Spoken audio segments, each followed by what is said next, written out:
Damos la bienvenida al economista Miguel Seara Hatton, catedrático, investigador, director de políticas públicas del Partido Revolucionario Moderno. Con él vamos a estar hablando del discurso del presidente del pasado miércoles y de cómo va la economía. Comenzamos con eso, don Miguel, bienvenido. ¿Cómo estamos? Mire, gracias por estar con nosotros en esta mañana. ¿A usted qué le pareció el discurso del presidente en materia económica? Aunque es una pregunta muy amplia porque él tocó muchos aspectos, pero en lo fundamental, ¿cómo le pareció todo ese positivismo del presidente Medina? Primero que fue muy largo. Sí, ya Demasiado nos largo. habíamos dado cuenta. Sí, Superó en 30 minutos el más largo que había pronunciado él. sí. Yo creo que eso... 2 horas y un momento media. que la tensión Es histórico, se 2 horas y diluye. media, un discurso en la... Sí. Pero lo ayudaron los aplausos. Sí, indudablemente, pero es un momento en que realmente uno se diluye en un discurso tan largo. A ver, la economía. Yo creo que si lo quiero, es un exceso de entusiasmo. Ok. No solo positivismo, es un exceso de entusiasmo. Claro, yo creo que esa sería la forma de caracterizar. Ver cosas donde no hay. ¿Y qué parte usted cree que fue la más entusiasta? Mira, yo creo que en general él habló, si tú ves casi a todo lo largo del discurso, él no habló de los problemas que tiene la sociedad dominicana que hay que enfrentar. Él no habló de la deuda. O sea, las ausencias te indican ese exceso de entusiasmo. Ignoró los problemas de la economía, los problemas institucionales, el problema de la corrupción y de la impunidad, los problemas de la salud del pueblo dominicano, el deterioro de los indicadores, el deterioro de los indicadores de educación. El Banco Mundial acaba de publicar hace unos meses que en la República Dominicana la expectativa de escolaridad es 11.3 años, pero lo que la gente realmente aprende equivale a 6 años. Es decir, que hay una pérdida de 5 años. Y esa pérdida de 5 años es una de las pérdidas más grandes de América Latina, de las más grandes de América Latina y del mundo, ¿no? Entonces, o sea, él se le olvidó todo lo que tiene que ver con calidad educativa. Bueno, pero el presidente se agarró de donde tenía él desde su punto de vista que agarrarse, del crecimiento económico alto que registra el país y en su periodo ha sido persistente. Aunque no Mira, hablo de las remesas ahí. Efectivamente, mira, el crecimiento económico ha sido por diferentes razones, cambios de modelo. Entre 1950, que es cuando sale la estadística del Producto Interno Bruto, hasta 2018, es decir, casi 7 décadas, ha sido alrededor de 5.04%. El promedio. Promedio, sí, 5.4. De hecho, es el que más ha crecido, porque Panamá está igual que nosotros, más o menos. Y la volatilidad de ese crecimiento ha sido un crecimiento relativamente estable. Pero yo presenté la semana pasada un cálculo que hice, yo creo que no se los mandé a ustedes. Sí, yo lo leí. ¿Y qué encontramos en ese cálculo?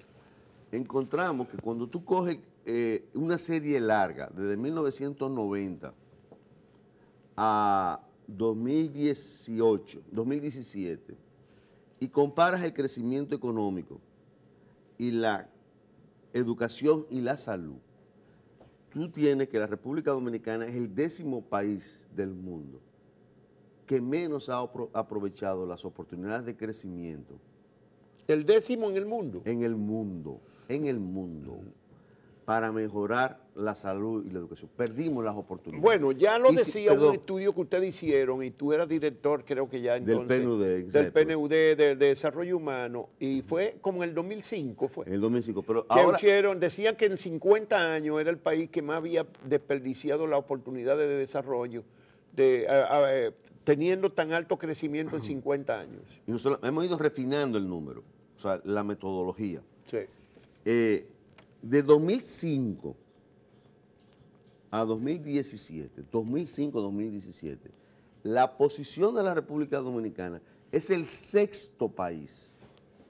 ¿En dónde? ¿De qué dónde? Del mundo que menos ha aprovechado, el 6º, desde 2005 hasta 2017, que menos ha aprovechado las oportunidades del crecimiento económico para mejorar Bueno, salud y entre los educación. 34 países o 35 de América, ¿qué posición tiene en el índice de desarrollo humano la República Dominicana? Está entre los últimos 10, ¿verdad? Bueno, lo que pasa es que el índice, mira, todos los países del mundo han mejorado el índice, todos los países. Sí, El claro. mejor ejemplo es que si este programa lo hubiéramos hecho hace 20 años o 25 años, probablemente alguno de nosotros estuviera fumando. Hoy en día nadie fuma o muy pocas personas fuman. El hecho de que se haya cambiado ese patrón mejora la expectativa de vida de la gente. Hoy día la gente hace ejercicio. Hace 25 o 30 años, Eso era una cosa mis extraña. padres, yo nunca me acuerdo haber visto a mis padres haciendo ejercicio. Sin embargo, yo hago ejercicio ahora. No, tú te vas por el camino de Santiago desde Francia y camina 900.000 kilómetros, ¿verdad? Hiciste. Ahora voy a caminar 1000. 1000 otra vez. El 26 pero de no hay marzo que me voy. exagerar, ¿eh? No hay que Sí, bueno. exagerar. Bueno, pero eso... Una vez está bien, pero una segunda. Bueno, pero lo que te quiero decir es que el índice ha mejorado en todos los países. Ahora, lo interesante en la República Dominicana es que, por un lado, mejora, somos de los que más avanzados en términos del crecimiento económico.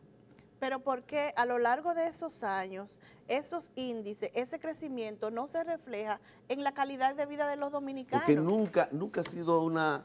O sea, uno de los problemas que tiene el crecimiento económico en la República Dominicana es que no genera empleos. No se distribuye. Sí, pero que no genera empleos. O sea, la forma en la cual las personas... ¿Y por qué no genera empleo, Miguel? Porque crecen sectores que no generan empleo. Pero el Los presidente- sectores intensivos de, por ejemplo, minería, vamos a suponer ahora A que ver, quieren minería, hablar. que es Minería no importante. genera empleo. ¿Cuánto empleo ha ido de No, 5.000, 8.000, algo así. O sea, no genera empleos. Pero es la principal fuente de exportación en este momento, en términos de ingresos. El oro. El oro es El oro se ha principal, convertido. Sí, claro. Pero, por ejemplo, mira, tú tienes telecomunicaciones no genera empleo, finanzas no genera empleo, ¿no? Y los sectores que históricamente han crecido, ¿no? No generan empleo. Ni siquiera el turismo genera un volumen grande de empleo Pero- por unidad de producto. Entonces yo tengo Perdón, y los que se generan en sectores que son intensivos en informalidad. Por eso el salario es tan bajo. El salario del 2018, el salario mínimo legal, no estoy hablando del salario medio, el salario mínimo legal de una empresa grande son 15.577. Y ese salario, que obviamente una empresa grande no es la gran mayoría, ¿no? Es probablemente la minoría. La mayoría es empresas medianas y pequeñas. Exactamente. Bueno, en ese salario equivale al 96% del poder adquisitivo, o sea, es el 96% del nivel de salario que teníamos en el año de 1968. Del 68. 68, hace 50 años. Y el salario de la mediana, que es 10.620, equivale al 65%. Y el salario de la pequeña, que es 9.412, equivale al 58%. Pero yo creí que era de los 90. No. Yo construí la serie desde el 30, del salario mínimo legal. Se puede construir la serie, yo la construí en un trabajo que acabo de publicar.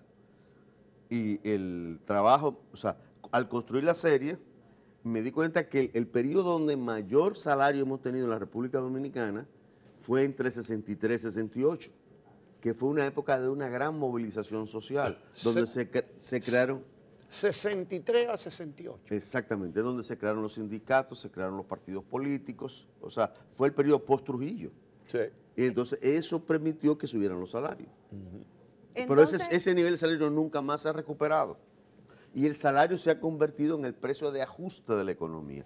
Todos los demás precios en la economía suben. Sube el precio del combustible, sube el precio de las divisas, sube el precio del De la tipo de vivienda, cambio, del sube el transporte. precio del transporte, de la vivienda. Todo sube. Pero lo único que no sube, que se mantiene siempre rezagado, va subiendo muy lentamente, es el salario. Pero en términos de salario, para que el aumento que el presidente anunció el miércoles de 5 a 10, de 8 a 10, de 10 a 20, en sectores públicos, en algunos del sector público, ¿cuál debía ser ese salario para que no sea rezagado como lo que acabas de señalar, para que sea un salario real, que sea competitivo con el costo de los servicios, El de la umbral de canasta? pobreza. ¿Cómo sería? Ok, el umbral de pobreza, para tú no ser pobre en un hogar, tendría que ganar más de 23 mil pesos.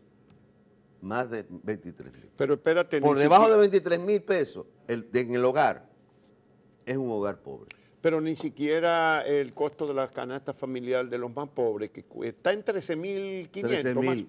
¿Eh? 13 mil y pico. 13.400 anda. 13.346. Ok, yo lo redondeé en 13.400. Está bien. Ok. El 60% de los asalariados, el 50% de los asalariados formales no llega al costo de la canasta familiar de los más pobres. Así es. El 70% gana menos Entonces, de 20 mil. y si le agregamos los informales, que se supone, ustedes estiman que en general debe ser un tercio menos en el trabajo Alrededor informal. promedio, El promedio, promedio. Alrededor de 25%, entre 25 y 30. Menos.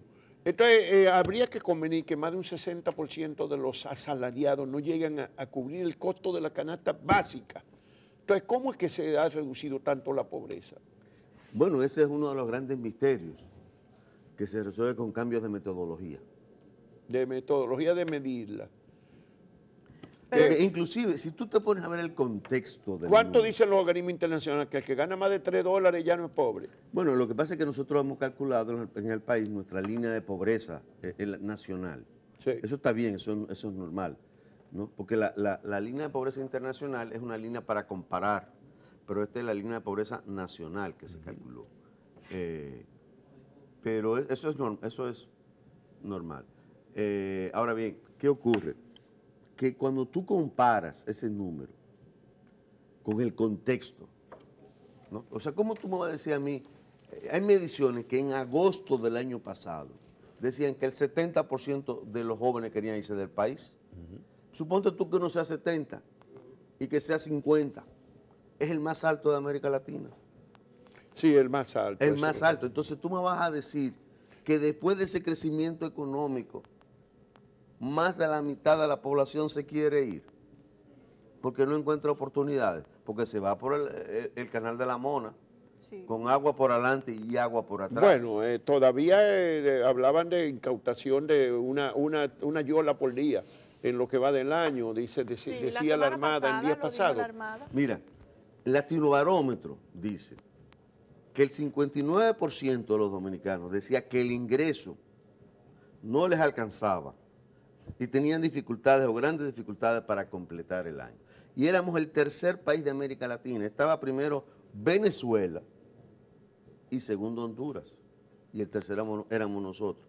El 36% de los dominicanos, dice el Latinobarómetro, no ha tenido suficiente comida para alimentarse, algunas veces o seguido. Y éramos el cuarto país. Ahí estaba Nicaragua, Guatemala y Venezuela. Y el 60% de los dominicanos, y somos el primer país de América en ese sentido, el 60% decía que tenía miedo de quedarse sin empleo. Entonces, si ese crecimiento, o sea, ¿qué es lo que es el crecimiento? Empleo, en teoría, ¿no? Pero entonces, Eso no se siente. Bueno, Pero- el CRE documentó el año antepasado, para el 2017, lo documentó el año pasado, dijo que el crecimiento del empleo en el sector público, incluso que había concentrado, que en el sector privado incluso había decrecido el empleo formal en ese año, en uno poco, pero en unos 14.000 empleos, algo así. Que todo lo que hubo de crecimiento en empleo formal fue en el sector público y que el gran crecimiento de empleo fue en el informal.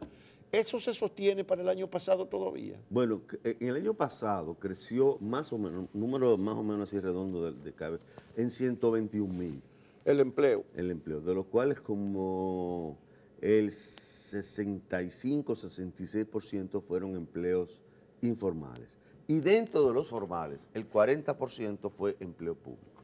pero el presidente dijo que en sus 7 años de gobierno se han creado 770 Él mil no puede empleos. decir eso. Él no tiene información para decir eso. Y que Yo 1,5 lo lamento. millones salieron de la pobreza. Sí, pero yo lamento, él no tiene información porque no son comparables las encuestas. Yo me canso de decir eso. ¿Cómo así? ¿Qué es lo que no son comparables? Porque cambió la metodología. El gobierno mejoró, está muy bien, el Banco Central mejoró la encuesta continua de fuerza de trabajo, la mejoró y la cambió. Entonces ya no hay posibilidad de empalmar. De hacer la comparación con... No, hasta 2000, la serie se corta en 2016, Cuando cambió la metodología. cambió la metodología. Pero ¿cuál era el parámetro que se tomaba antes, que cambió, que hace que ahora quien fuera pobre antes ya no es tan pobre ahora? Porque tendríamos que preguntarnos Se cambiaron las preguntas, o sea, se cambiaron los conceptos y los contenidos de los conceptos se cambiaron. Entonces no son comparables los instrumentos. Por ejemplo, el gobierno dijo que la pobreza era, creo que fue 23%, ¿no? Sí. Y CEPAL dice que es 28%. Para 2017, 28%. ¿Por qué? Porque yo creo que CEPAL hizo ajustes, no tengo todavía la evidencia clara, pero CEPAL sí construye una serie, CEPAL estaba consciente de que la metodología había cambiado y le da muchísimo más de lo que le da al gobierno mexicano, 5 puntos porcentuales de diferencia. ¿Y entonces qué es ser pobre en República Dominicana tomando eso? Si ya lo que era no era, ¿quién es pobre? Porque, por ejemplo, yo soy pobre, pero no soy tan pobre como el señor que pasa vendiendo plátano por mi casa. Lo que pasa es que al cambiar el concepto, ya la serie no sigue igual. Entonces hay una nueva serie que te da nuevos números. ¿Me entiendes? Entonces lo que no pueden hacer es decir que desde el año 2013 hasta el 2018. Bueno, eso no es posible entonces ahora mismo. ¿Sí? No es posible. Lo que sí es posible es medir cómo fueron los déficits del año pasado. Los déficits Que el presidente no habló de los déficits, ni del déficit comercial ni del déficit fiscal. Sí. No, que son dos parámetros importantes de la economía, ¿verdad? Sí, el déficit continúa porque la deuda sigue creciendo. La deuda pública... ¿Cómo creció el año pasado? Como en 3.200 millones, algo así. O sea, unos 9 millones de dólares por año. ¿Eso incluye todo el Estado? La deuda pública. La consolidada. Sí. El gran problema de la deuda es que seguimos pagando intereses. Pero ahí tú incluyes, por ejemplo, la deuda, ahora mismo hay 700 millones de dólares con los generadores. Eso no está incluido ahí. No, Ni los 23 mil millones de pesos que debe el Instituto de Seguridad Social tampoco están incluidos ahí, que son ya 400 y pico millones de dólares. Entre esos dos ya hay 1.100 millones de dólares que no están incluidos. Entonces le sumamos lo del Banco de Reserva, le sumamos lo de la Corporación de Empresas Eléctricas Debían Estatales. incluirse, ¿eh? O sea, yo estoy utilizando la misma metodología del que usa el gobierno. gobierno. Sí. ¿No? Pero reconozco que esa deuda existe. Bueno, cuando hace ese cálculo, y lo ha hecho, por ejemplo, Apolinar Veloz, que tiene la experiencia de haber sido funcionario del Fondo Monetario Internacional varios años, Apolinar entonces le suma todo y lleva muchísimo más alta la deuda. Creo que le da 63, algo así, 62%. Sí, más del 60% del PIB. Pero esa deuda entonces se Pero convierte... como quiera, hablar de 50 y hablar, pero sobre todo, decir que gran parte de la deuda, pero de los intereses, no solamente te refinancias el capital con nueva deuda, sino que los intereses los estás pagando con nueva deuda. Eso es como pagar los intereses de una tarjeta de crédito con otra tarjeta de crédito. Y deberla las dos. Exactamente. O sea, ese es el problema, ¿me entiendes? O sea, pasaste una deuda a una deuda todavía más grande. Estás creando deuda que no estás utilizando. Y entonces el déficit comercial.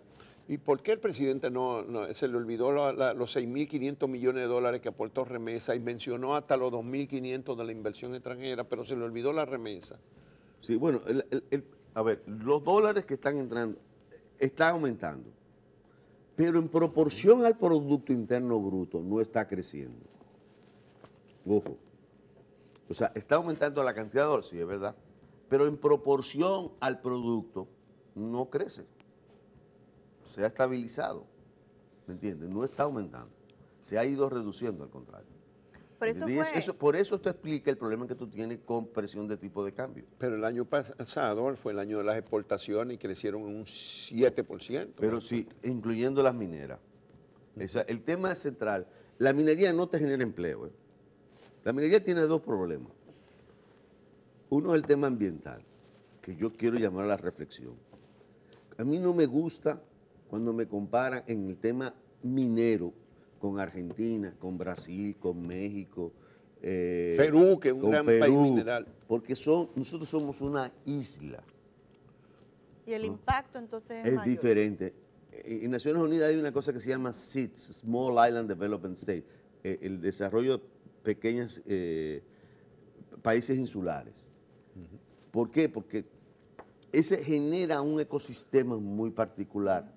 O sea, hay cosas que aquí tú no puedes renovar, la isla no te lo permite. Entonces, cuando me comparan con eso, Brasil, no, que tenemos que dar los mismos incentivos que se da en Brasil y en Brasil pasa tal cosa, o con Perú, o con Chile, a mí me asusta. O Bolivia, que también es un país de mucha Por eso, minería. pero me asusta, ¿me entiendes? Porque no estoy considerando, no me puedo comparar con esos países que son continentales. Nosotros somos una isla y tenemos un nivel de vulnerabilidad derivado de esa condición que hay que tomarlo en cuenta. No es lo mismo abrir un hoyo, ¿no? Para decirlo en un sentido figurado, en una isla, que abrirlo allá en el continente.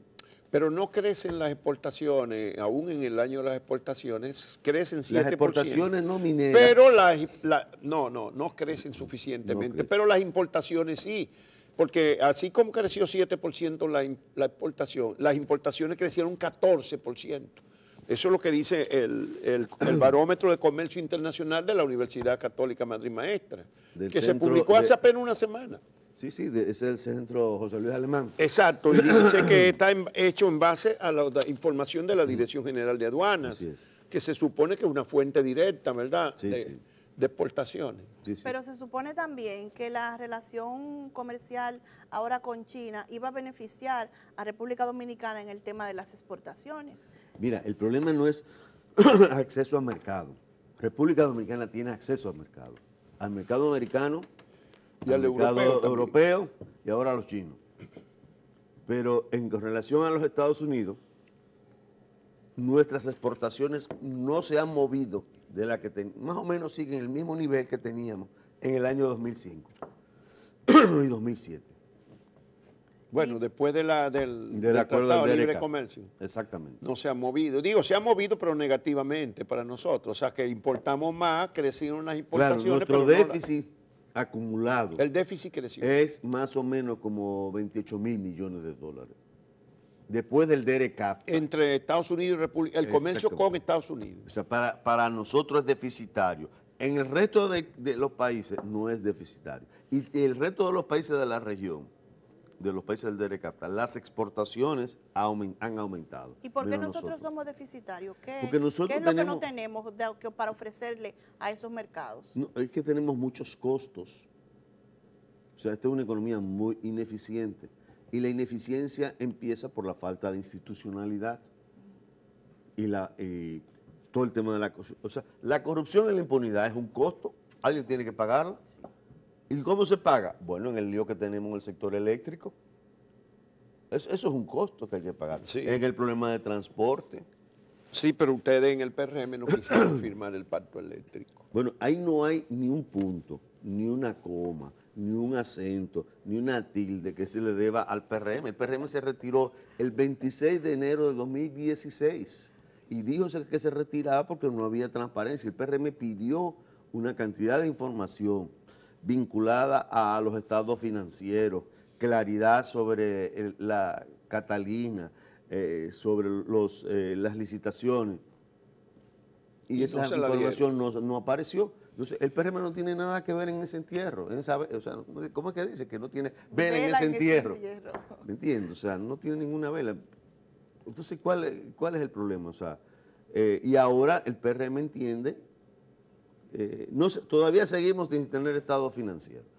Hay una situación muy concreta. uno oye eso, y yo cada vez que lo oigo decir, vuelvo y me pregunto, pero es cierto que empresas de esa magnitud no presentan sus estados financieros auditados, pero No, si no eso hay. lo hace cualquier institución pequeñita. Pero aún peor, mira, el pacto dice que va a reducir los gastos operativos de un 23 a un 10%. Perfecto. ¿Y cuál es el problema? Pues es un problema interno de la empresa. A mí no me tienen que consultar. O sea, ustedes no tienen que firmar para que pongan en Pero, vigencia pero, eso. pero tú tienes que resolver el problema. O sea, yo voy a tu casa a tú hacer un pacto conmigo para tú resolver el problema en tu casa. Por Dios. Es un problema interno. No, pero la idea es que eso le dé garantía de continuidad Pero- en el futuro, si ustedes llegan al poder, que ustedes No, tengan el nosotros compromiso. hemos dicho que estamos comprometidos a mejorar la calidad del gasto. Y la idea es revisar todas las instituciones públicas para ver cómo se gasta mejor, una por una. No solo De la hecho, del sector eléctrico. No, nosotros hicimos, de hecho, un ejercicio ya en el año 2016 y revisamos 6.000 líneas de gasto del presupuesto nacional por ministerio. 6.000 líneas. Líneas de gasto por ministerio. Y detectamos que había una disponibilidad de 2.25, alrededor de 2.3, 2.4% del producto. En ese momento, con ese dinero que nosotros detectábamos, se podía financiar el aumento de los policías, resolver gran parte del problema de salud, duplicar algunos subsidios si se daban, en fin, o sea, había recursos. Hoy día hay 4 estudios que han evaluado la calidad del gasto. Sí. Hay uno que fue sobre la base de, la metodología fue recoger información de lo que está en la prensa, ¿no? Y eso te daba 1.1% del producto. Luego hubo uno que hizo el PRM, que te daba 2.4%, Oxfam hizo otro, que da 2.7%, y el BID acaba de publicar uno que da 3.8%. Ese fue el que más lejos llegó, fue el Banco Interamericano, el estudio Ahora, del BID. ¿cuánto es 1% Eso del es, producto? ¿cuánto era? 1% del Hoy día, producto son 43.000 millones de pesos. Entonces los 3.8 son casi 4, 160.000 millones. 170.000. Eso es lo que 160. dice que se malgasta, que se puede... Y eso mal contado, porque tú tienes que sentarte ahí adentro y empezar a revisar desde dentro. ¿Tú me entiendes? Eso es mal contado. Y se vio de quiénes son los que más aportan a ese despilfarro, de cuáles Sí. entidades, de dónde. Sí, sí. ¿Cuáles No me ustedes acuerdo ahora, identificaron? porque eso lo hicimos, en caso nuestro lo hicimos en el 2016, yo no Sí. me acuerdo ahora, pero el BIC lo hizo, El año acaba de pasado, publicar un hace libro. como 3 meses que se Sí, publicó. ese libro. A finales del año fue Sí. eso. Bueno, Y hubo diferentes metodologías. Miguel, se acabó el tiempo, pero ustedes en el PRM, ustedes también creen que es un discurso relacionista, porque hay muchísima gente que lo ve así. ¿Usted piensa que realmente el presidente se va a meter en el riesgo, como advirtió el CREES ayer, el director de CREES, Ernesto Selman, que se comporta a riesgo una reforma constitucional en estas circunstancias para la estabilidad incluso económica del país? Que lo quiera, que pueda hacerlo, creo que esa es la diferencia, entre querer y poder hacerlo. Creo que hay circunstancias históricas completamente diferentes a las que había previamente. Es un discurso ambiguo, da para todo. No, pero en esa materia no es tan ambiguo, ¿no? En esa materia no. Él pidió un nuevo voto pero Bueno, para el está bien, último pero- año necesita un nuevo voto de confianza para el último año. Porque Bueno, él tiene nadie miedo le a está quedarse pidiendo que lo solo. destituya. Él me imagino que tiene miedo a quedarse solo. ¿Eh? Claro, y además él de ahí O sea, tú te es pa' su inscribes entre casa. los que creen que el problema es que él no se quiere quedar solo. Bueno, yo no veo, realmente no hay condiciones en este país para este momento de una reforma constitucional. El 70% de los dominicanos sistemáticamente, mire, cuando tú tienes... Sí, pero ellos dicen todas las que encuestas ellos dicen que consiguen los votos con los legisladores de su propio partido, los que siguen a Lionel, y muchos del PRM Bueno, también. pero imagínate tú que el presidente de la República está diciendo que va a comprar al Congreso. Él no dice que va a comprar, sino que va a conquistar, que van. Eso es Él no lo dice, lo suyo son Bueno, los la gente ve que es lo que sale diciendo que va a comprar medio país. O sea, tú te imaginas el caos y el desorden que se le agrega a este No son país. medio país, nada más serían 40 votos. Bueno, que 40 necesitan. votos, está bien, pero ¿tú sabes lo que es comprar 40 votos en el Congreso para una reelección? El desorden que eso implica. Si este país el gran problema que tiene es el costo que le genera el desastre de la institucionalidad, vamos a agregarle más costo. O sea, me parece que, Bueno, que es un tanto absurdo. vamos a agradecerle muchísimo al licenciado Miguel Seara Hatton, economista, catedrático universitario, investigador, fue director del Programa de Desarrollo Humano de las Naciones Unidas en el país durante varios años y ahora director de Políticas Públicas del Partido Revolucionario Moderno por la compañía de esta mañana. Muchas gracias, Miguel.